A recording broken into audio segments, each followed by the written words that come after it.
നിങ്ങളുടെ ഇഷ്ട പരമ്പരകൾ എക്സ്ക്ലൂസീവായി സൺ നെക്സ്റ്റ് ആപ്പിലൂടെ തികച്ചും ഫ്രീ ആയി. ഇപ്പോഴേ ആപ്പ് ഡൗൺലോഡ് ചെയ്യൂ.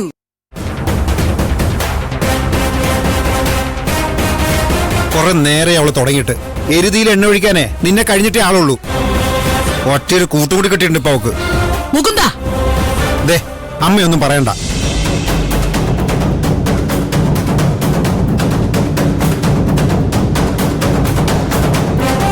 ദേ എനിക്ക് അമ്മയോട് ബഹുമാനമുണ്ട് എന്ന് കരുതി അമ്മ ചെയ്യുന്ന തെറ്റുകളെല്ലാം ഞാൻ കണ്ടു വെക്കും അമ്മ വിചാരിക്കരുത്. ഗിരിയോട് അമ്മയെ വേണോ ഭാര്യയെ വേണോ എന്ന് ചോദിക്കുന്നതിനെ തെറ്റാണ്. അതിലൊരാളെ തിരഞ്ഞെടുക്കേണ്ട അവസ്ഥ ഈ വീട്ടിൽ ഉണ്ടാക്കി വെച്ചത് അവനാണോ അത് ഈ കുട്ടിയാണോ? അല്ല, അത് അമ്മ തന്നെയാ. ഇന്ന് ഈ കുട്ടിയുടെ പിറന്നാളാ. അന്ന് തന്നെ ഇവളെ ഈ വീട്ടിൽ നിന്ന് ഇറക്കി വിടണോ അല്ലേ? അമ്മേ, ഇതാണോ നിങ്ങളുടെ കുടുംബ മഹിമ? നാട്ടുകാരിത് കേട്ടാൽ എന്തു പറയും? എല്ലാവരും ഇവനല്ലേ കുറ്റം പറയുള്ളൂ. പക്ഷെ അമ്മയ്ക്ക് അതുകൊണ്ടൊരു കുഴപ്പമില്ലല്ലോ. അമ്മയ്ക്ക് വാശിയല്ല ഏറ്റവും വലുത്.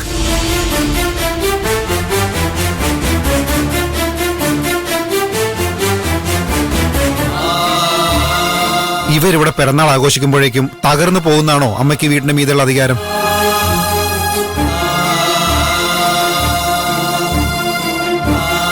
അങ്ങനൊരു പേടി അമ്മയ്ക്കുണ്ടെങ്കിൽ ഈ അധികാരം വേണ്ടെന്ന് വെക്കുന്നതാണ് നല്ലത്.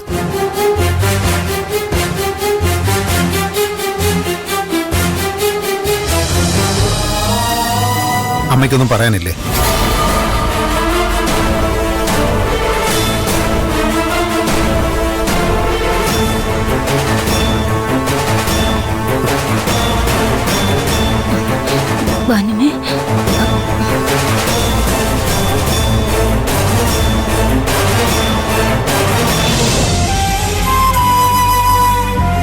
എടാ, അമ്മ ഇപ്പൊ വളരെ ഇമോഷണലാ. അമ്മ ഇപ്പൊ പറയുന്ന ഓരോ വാക്ക് കേട്ടിട്ട് നീ എടുത്തേട് തീരുമാനമൊന്നും എടുക്കണ്ട.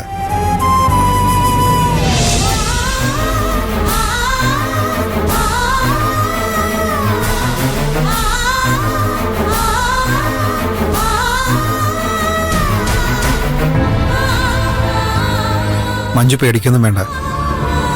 ഈ കല്യാണത്തിന് ഗ്യാരണ്ടി ചെയ്യുന്നത് ഞാനാ. അതുകൊണ്ട് ഇത് തകരാൻ ഞാൻ സമ്മതിക്കില്ല. അപ്പോ ഹാപ്പി ബർത്ത്ഡേ. Thank you. ആ പിന്നെ അവനാകെ ടെൻഷൻ അടിച്ചാ പോയേക്കുന്നത്. മഞ്ജു അങ്ങോട്ട് ചെല്ലേ.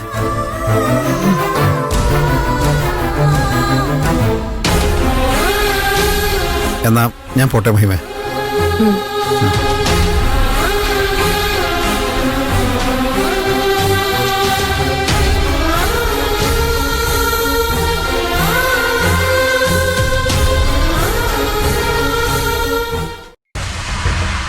വക്കീലേ,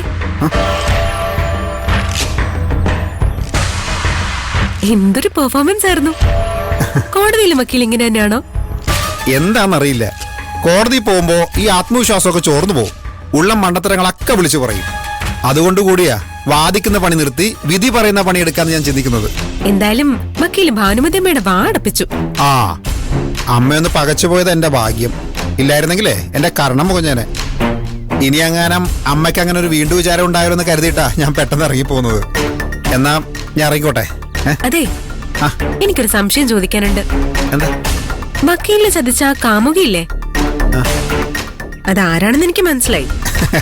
പിന്നെ ചുമ്മാ ഒരു നമ്പറായിട്ട് ഇറങ്ങിക്കോളൂ. നമ്പരൊന്നും അല്ല, സ്വപ്നയല്ലേ?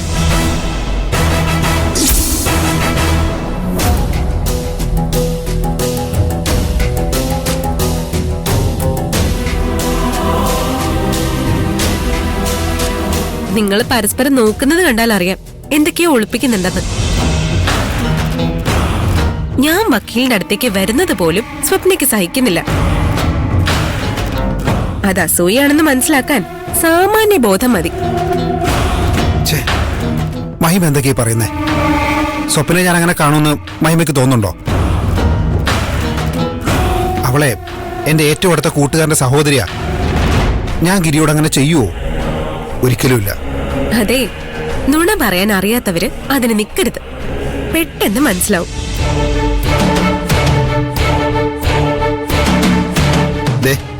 താൻ വെറുതെ ഓരോന്ന് സങ്കല്പിച്ചു കൂട്ടരുത്. ശരി, ഞാൻ സങ്കല്പിക്കുന്നില്ല. എന്നാ വക്കീലിന്റെ കാമുകി ആരാണെന്ന് പറ. ആ, അത് തനിക്ക് ആ കുട്ടി അറിയില്ല. അതാരാ? ഞാനറിയാത്തൊരു പെൺകുട്ടി. ഈ നാട്ടിലെ എല്ലാ പെൺകുട്ടികളും തനിക്കറിയോ? അതില്ല. ആ, തനിക്കറിയാത്ത പെൺകുട്ടിയുള്ള ഒരാളയാള്. ഇതൊക്കെ വെറും പൊള്ളുവാണെന്ന് കേട്ട തന്നെ മനസ്സിലാവും. ദേ, എനിക്കിത് തന്നെ തെളിയിച്ച് കാണിക്കേണ്ട കാര്യമൊന്നുമില്ല. ഒന്നെന്നേ, എനിക്കേ അതാരാണെന്ന് കണ്ടുപിടിക്കാൻ വലിയ ബുദ്ധിമുട്ടൊന്നുമില്ല. ചേച്ചിയോടൊന്ന് പറഞ്ഞാ മതി.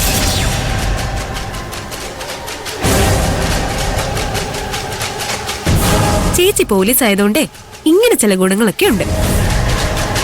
ദേ, വെറുതെ എന്തിനാ ഇക്കാര്യത്തിൽ മഞ്ജുവിനെ ഇടപെടുത്തുന്നത്? അവക്കല്ലെങ്കിൽ തന്നെ കുറെ പ്രശ്നങ്ങളുള്ളതാ. ദേ, മഹിമ വെറുതെ കുട്ടികളിലേക്ക് നിൽക്കരുത്. ഞാൻ ഈ സംശയം ചേച്ചിയോട് വെറുതെ പറയുന്നേ ഉള്ളൂ. അന്വേഷിക്കണോ വേണ്ടിയൊന്ന് ചേച്ചി തീരുമാനിക്കട്ടെ. സ്വപ്ന ഈ വീട്ടിലെ കുട്ടിയല്ലേ? അതെ, ഇങ്ങനെ അടിസ്ഥാനമില്ലാത്ത ഓരോ സംശയങ്ങൾ പറഞ്ഞ് അവസാനം അത് ഗിരിയുടെ ചെവിയിലെത്തും. എന്നെ അവനെ കൊണ്ട് തല്ലിക്കണമെന്ന് താൻ പല നേർച്ച നേർന്നിട്ടുണ്ടോ? അതെ, ദയവ് ചെയ്ത് ഈ വിഷയം അങ്ങ് വിട്ടുകളാ. വക്കീല പെൺകുട്ടിയുടെ പേരെന്ന് പറഞ്ഞാ മതി. ഞാൻ ആരോടും ഒന്നും പറയില്ല. ദൈവമേ, ഇത് വല്ലാത്ത കഷ്ടമല്ലേ ഇത്?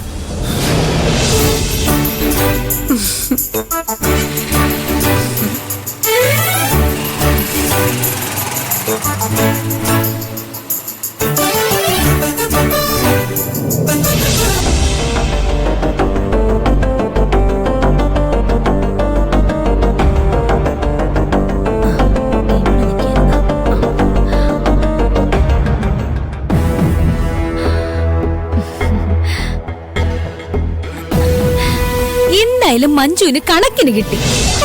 ഗിരി പ്രതികരിക്കാതെ നിന്നോണ്ട് അവൾക്ക് അവനിലുള്ള വിശ്വാസം നഷ്ടപ്പെട്ടു കാണും.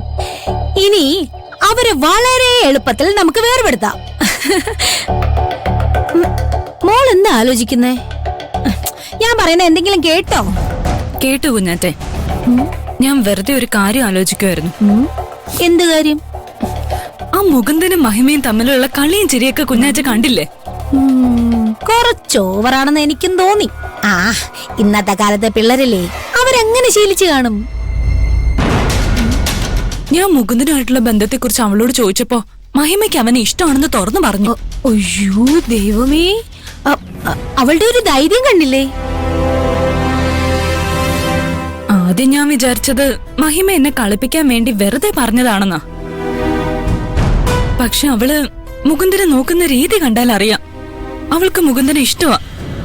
അവർക്ക് തമ്മിൽ ഇഷ്ടമാണെങ്കിൽ നിനക്കെന്താ മോളെ? അതിലൊരു പ്രശ്നമുണ്ട്.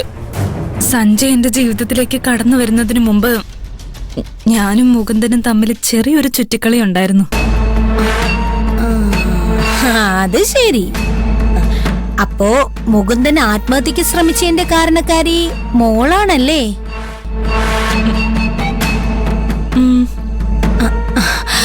ഗിരി ഇതറിഞ്ഞാൽ ആകെ പ്രശ്നാവില്ലേ?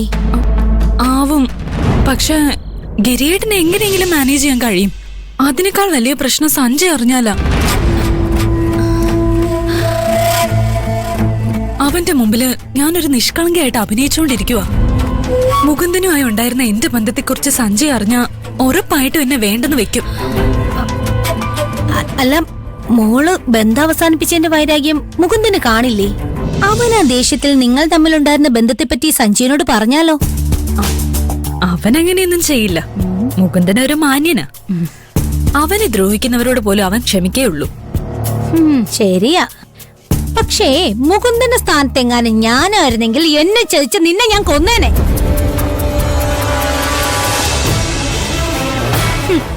പക്ഷേ അവനൊരു ശുദ്ധനായതുകൊണ്ടാണ് അവൻ ആത്മഹത്യക്ക് ശ്രമിച്ചത്. അവന് നിന്നെ നഷ്ടപ്പെട്ടതിന്റെ വേദന സഹിക്കാൻ പറ്റിക്കാണില്ല. പാവം. എന്തായാലും മുകുന്ദൻ ആരോടൊന്നും പറയില്ലെന്ന് നമുക്ക് ഉറപ്പിക്കാം. പക്ഷേ മോള് പറഞ്ഞതുപോലെ മഹിമയും മുകുന്ദനും തമ്മിൽ ഇഷ്ടത്തിലാവുകയാണെങ്കിൽ എപ്പോഴെങ്കിലും അവൾ ആ സത്യം അവനിൽ നിന്നറിയും. മോളെ തോപ്പിക്കാൻ അവളത് സഞ്ജയനോട് അറിയിക്കുകയും ചെയ്യും. അങ്ങനെ സംഭവിക്കാനുള്ള സാധ്യതയുണ്ട്. അതുകൊണ്ട് ആദ്യം തന്നെ മഹിമയെ എല്ലാവരുടെ മുമ്പിൽ താഴ്ത്തി കാണിക്കണം. അവള് വായ തുറന്ന നുണ മാത്രം പറയുന്നൊരു കള്ളിയാണെന്ന് നമ്മൾ വരുത്തി തീർക്കണം. അതെങ്ങനെ? എന്റെ കയ്യിൽ അതിനു പറ്റിയൊരു പ്ലാൻ ഉണ്ട്. എല്ലാം കൃത്യമായി നടന്ന മഹിമ നാണം കെടുകയും ചെയ്യും, അവളെ ഈ വീട്ടിൽ നിന്ന് പുറത്താക്കുകയും ചെയ്യും. ആ പ്ലാൻ നടക്കണമെങ്കിൽ എനിക്ക് കുഞ്ഞാറ്റയുടെ സഹായം വേണം. മോൾക്ക് എന്താ വേണ്ടെന്ന് പറഞ്ഞാ മതി.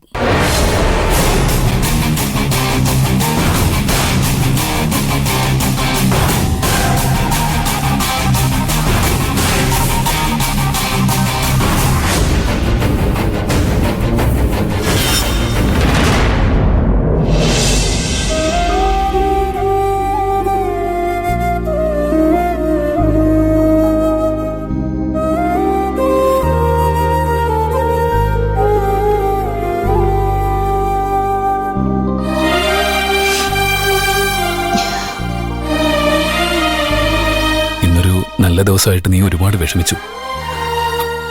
അങ്ങനെ സംഭവിക്കാൻ പാടില്ലായിരുന്നു. അമ്മ നിന്നോട് പറഞ്ഞത് കുറച്ച് കൂടിപ്പോയെന്ന് എനിക്കറിയാം.